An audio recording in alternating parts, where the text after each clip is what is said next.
Assalamualaikum warahmatullahi wabarakatuh. Di sini saya akan menjelaskan makalah ilmiah bahasa Indonesia tentang ragam bahasa dalam kehidupan sehari-hari. Nama saya Zakwan Brafiansah, NIM 2021 0201 015, Program Studi Teknik Industri, Fakultas Teknik, Universitas Esa Unggul, Jakarta 2021. Bahasa Indonesia dapat dipelajari oleh masyarakat, pelajar, dan mahasiswa yang disebut ragam bahasa. Dalam variasi bahasa yang pemakainya berbeda-beda seperti lisan dan tulisan, penggunaan bahasa lisan lebih digunakan dalam kehidupan sehari-hari, seperti ngobrol, berpuisi, pidato, ceramah, dan lain-lain. Pemakaian ini dikenal pula dengan istilah laras bahasa.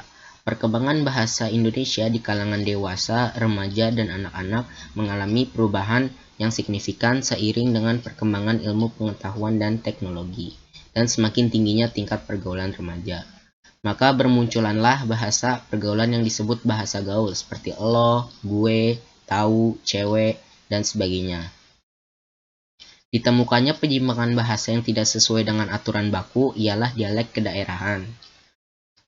Berdasarkan yang telah diuraikan di atas, dikenal dengan bahasa tidak baku yaitu bahasa yang biasa digunakan pada situasi santai dengan keluarga, tulisan pribadi, dan pergaulan sehari-hari, dan tidak cocok digunakan dalam situasi resmi seperti dalam penulisan ilmiah, diskusi, pembicaraan di lingkungan formal, dan lain-lain.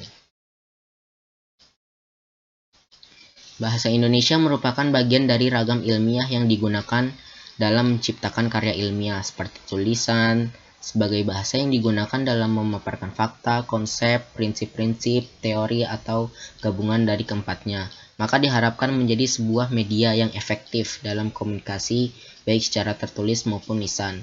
Hal ini dilihat dari karakteristiknya sebagai berikut. 1. Cendekia merupakan bahasa Indonesia yang digunakan secara tepat dan seksama sehingga gagasan yang disampaikan penulis dapat diterima oleh pembaca secara tepat. 2. Lugas dan jelas, mampu menyampaikan gagasan ilmiah secara jelas dan tepat sehingga gagasan yang diungkapkan langsung menimbulkan adalah magnet lugas. Yang ketiga, bertolak dari gagasan, menonjolkan arah gagasan atau hal-hal yang dapat diungkapkan tidak pada penulis ataupun pelaku. Yang keempat, formal.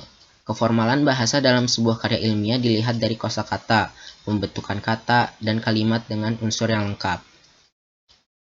Kelima, objektif. Menghindari kata-kata yang menimbulkan kata subjektif. Yang keenam, ringkas dan padat. Tidak adanya unsur bahasa yang mubazir atau pemborosan kata. Yang tujuh, terakhir, konsisten. Penggunaan unsur bahasa, tanda baca, dan istilah yang sesuai dengan kaidah yang digunakan secara konsisten. Ragam bahasa ilmiah, ragam bahasa jurnalistik, dan hukum tidak menutup kemungkinan menggunakan bentuk kosakata bahasa baku agar menjadi panutan bagi masyarakat dalam menggunakan bahasa Indonesia. Maka perlu diperhatikan penggunaan kaidah sesuai dengan norma bahasa yang berlaku. Yang A. Ragam bahasa berdasarkan media atau sarana. Ragam lisan merupakan bahasa yang digunakan oleh pemakai bahasa dalam berkomunikasi, seperti ragam lisan standar, contohnya orang berpidato atau memberi sambutan dalam situasi perkuliahan, ceramah, dan ragam lisan non-standard, misalnya dalam percakapan antar teman, di pasar, atau dalam kesempatan non-formal lainnya. Ragam bahasa tulis dimanfaatkan menggunakan huruf sebagai unsur dasarnya. Hal ini berkaitan dengan tata cara penulisan ejaan, tata bahasa, dan kosakata. Kelengkapan tata bahasa seperti bentuk kata ataupun susunan kalimat, ketepatan pilihan kata, kebenaran penggunaan ejaan, dan penggunaan tanda baca dalam mengungkapkan ide. Yang B. Ragam bahasa berdasarkan penutur. 1. Ragam bahasa berdasarkan daerah disebut ragam daerah, logas atau dialek. Pemakaian bahasa menimbulkan perbedaan bahasa, terutama bahasa Indonesia yang digunakan oleh orang yang tinggal di luar daerahnya. Hal ini memiliki ciri khas yang berbeda-beda. Yang kedua, ragam bahasa berdasarkan pendidikan penutur.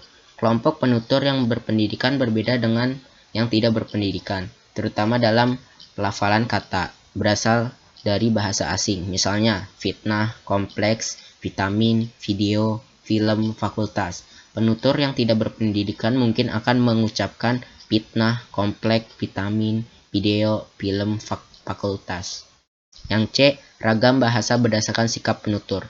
Ragam bahasa dipengaruhi juga oleh setiap penutur terhadap kawan bicara atau sikap penulis terhadap pembawa.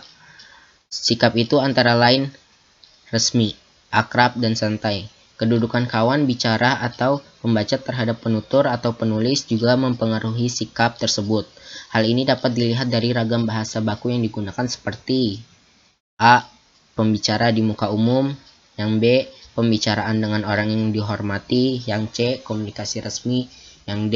Wacana teknik. Sedangkan ragam bahasa non-baku dipakai dalam kegiatan tidak resmi atau informal, seperti percakapan sehari-hari, sehingga pemakaian bahasa formal resmi berfungsi sebagai alat komunikasi antar sahabat, antar anggota, dan kesemuanya digolongkan dalam ragam tak baku. Kemudian yang D, ragam bahasa menurut pokok persoalan atau bidang pemakaian. Pada kehidupan sehari-hari, masyarakat menggunakan ragam bahasa yang berbeda. Hal ini dilihat dari lingkungan, agama, serta profesi yang masing-masing berbeda penuturnya. Perbedaan itu tampak jelas dalam pemilihan atau penggunaan sejumlah kata atau peristilahan atau ungkapan yang khusus digunakan dalam bidang tertentu, seperti istilah dalam bidang kedokteran hanya dapat dimengerti oleh kalangan tertentu. Maka dari itu, pemilihan kata disesuaikan dengan kebutuhan sesuai bidang keyakinannya. Dalam Cair dan Agustina yang membagi ragam bahasa menjadi 4 sebagai berikut. Ragam bahasa dari segi penutur menurut Cair dan Agustina sebagai berikut. Yang A. Idiolek adalah ragam bahasa yang bersifat perseorangan. Yang B. Dialek. Yang C. Kronolog. Yang D. Sosiolek atau dialek sosial. Bahasa berdasarkan tingkat golongan, status, dan kelas sosial para penuturnya dikelompokkan sebagai berikut. Ada akroleks, kemudian ada basil, ada vulgar, ada slang, kolokia, jargon, argot, dan ken. Ragam bahasa dari segi pemakaian menurut Cair dan Agustina sebagai berikut. Yang A. Ragam bahasa sastra. B. Ragam bahasa jurnalistik. Yang C. Ragam bahasa militer. Dan yang D. Ragam bahasa ilmiah. Ragam bahasa dari segi keformalan dalam Martin Jones membagi ragam bahasa menjadi 5 macam sebagai berikut. Yang A.